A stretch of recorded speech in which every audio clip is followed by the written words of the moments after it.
So what I do with this equation here, 2x plus 3 divided by 4x squared plus 12x plus 9 divided by 100x squared plus 300x plus 225 divided by 10x plus 15. What I did here is I simplified everything out to get this equation here. Then I divided by 2x plus 3, so then I got all of this. And then when you multiply it together, you get 5 times 2x plus 3 squared over 1.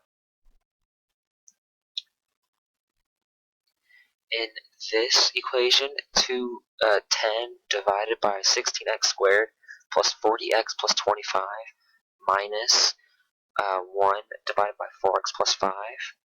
What I did first is I multiplied 4x plus 5 on both of these sides, so then I got this 10 over 4x plus 5 squared minus 4x plus 5 divided by 4x plus 5 squared. So then you can put it all into one equation like here, like this, and then what you do is when you factor it all out, you get this.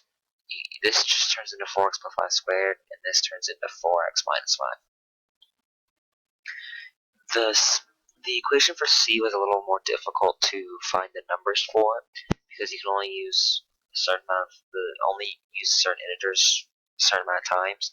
So for this one, it took me a while to think of the formula I'm going to be using for how I'm going to get the numbers, and then this is the equation I used to get the roots. But this is the equation where I'm solving for x. And what I did is I factored everything out. I just multiplied everything by 6x plus 24 squared. So I got 16 minus 2 times 6x plus 24 equals x divided by 3 times 6x plus 24. Simplified it out to this, moved it all to one side, divided it by 2, and then factored it out. So then I got x equals -2 and -8.